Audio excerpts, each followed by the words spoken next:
India میں تبلیغ کے کام میں دو حصے ہو گئے ہیں، یہ دو جماعتیں ہیں۔ بھائی سب جماعتیں ٹھیک ہے، دونوں ٹھیک ہے، جس کے ساتھ بھی رہو بات تو دین کی کرتے ہوں گے نا۔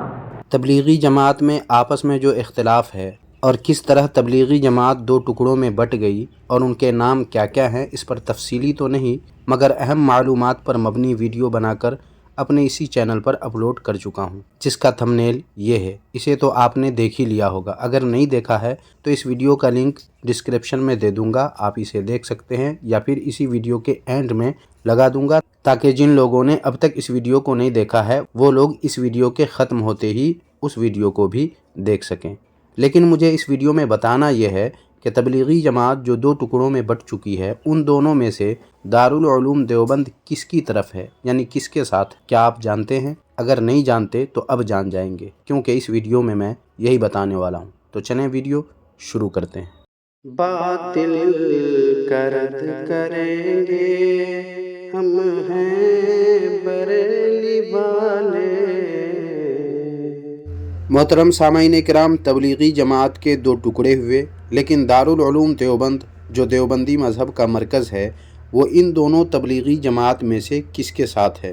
یہ جاننے سے پہلے آپ کو یہ جاننا بے حد ضروری ہے کہ یہ تبلیغی جماعت قرآن و حدیث اور بزرگان دین کے مطابق ہے یا نہیں۔ اس کے لیے بہت دور جانے کی آپ کو ضرورت نہیں ہے، بلکہ آپ کو یہ کتاب دیکھنی ہے جس کا نام ہے بندگی کی صراط مستقیم۔ اس کے صفحہ نمبر 31 پر دیکھیں، دیوبندی مذہب ہی کے مولوی جناب احتشام الحسن کاندھلوی نے کیا لکھا ہے۔ لکھا ہے، جیسا کہ آپ خود بھی پڑھ سکتے ہیں، کہ اس سب کے باوجود یہ نظام الدین کی موجودہ تبلیغ کی تائید نہیں ہے، اور نظام الدین کی موجودہ تبلیغ میرے علم و فہم کے مطابق نہ قرآن و حدیث کے موافق ہے اور حضرت مجدد الفسانی اور حضرت شاہ ولی اللہ صاحب محدث دہلوی اور علماء حق کے مسلک کے مطابق ہے۔ جو علماء کرام اس تبلیغ میں شریک ہیں، ان کی پہلی ذمہ داری یہ ہے کہ اس کام کو پہلے قرآن و حدیث، ائمہ سلف اور علماء حق کے مسلک کے مطابق کریں۔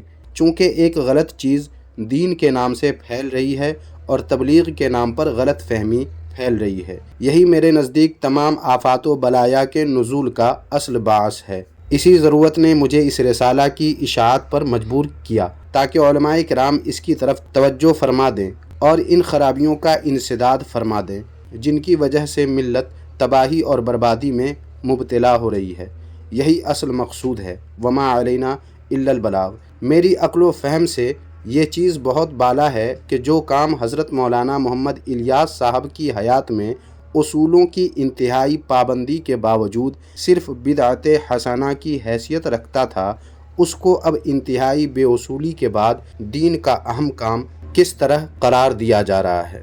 تو سامعین و ناظرین، اس حوالے سے معلوم ہوا کہ تبلیغی جماعت دین کے نام پر غلط چیز اور غلط فہمی پھیلا رہی ہے، اور آفات و بلیات کے نزول کی اصل وجہ یہی جماعت ہے۔ اور یہ جماعت جس وقت شروع کی گئی تھی اس وقت بھی اصولوں کی انتہائی پابندی کے باوجود بدعت حسنہ تھی، یعنی دیوبندی مذہب میں بھی بدعت کی ایک قسم بدعت حسنہ ہے، اور تبلیغی جماعت اصولوں کی نہایت پابندی کے ساتھ شروع میں بدعت حسنہ تھی۔ اور اب تبلیغی جماعت میں کس قدر بے اصولی آ گئی ہے یہ ہر تبلیغی اچھی طرح سمجھتے ہوں گے۔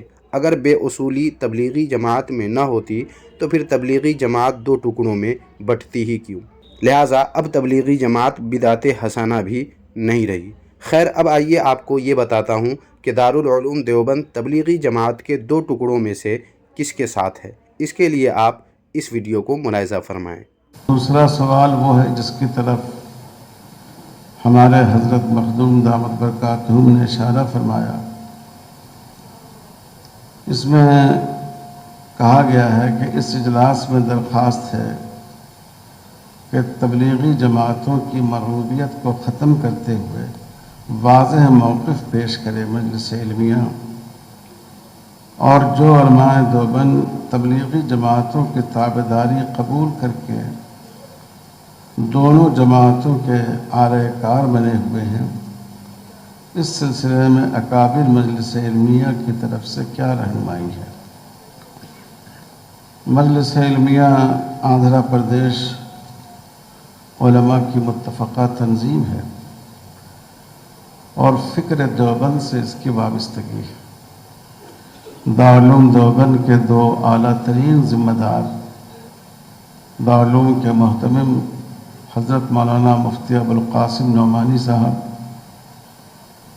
اور دارالعلوم کے صدر مدرس حضرت مولانا سید ارشد مدنی صاحب، ان دونوں کا بہت واضح بیان آ گیا ہے کہ جو دعوت و تبلیغ کا اصل کام ہے، جس کو حضرت مولانا الیاس صاحب رحمۃ اللہ علیہ نے شروع کیا، ہم اس کے ساتھ ہیں۔ لیکن اس وقت جماعت کے جو 2 دھرے بن گئے ہیں اور جو تنظیمی اختلاف پیدا ہوا ہے، اس سے ہم الگ ہیں۔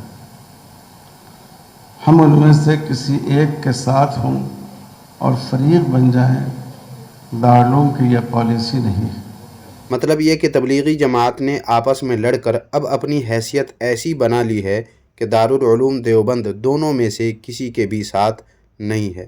باقی اس تعلق سے آپ حضرات اگر کچھ کہنا چاہیں تو کمنٹ باکس میں ضرور لکھیں، اور ویڈیو کو لائک کر کے جتنا شیئر کر سکتے ہیں کر دیں۔ جزاک اللہ خیرہ۔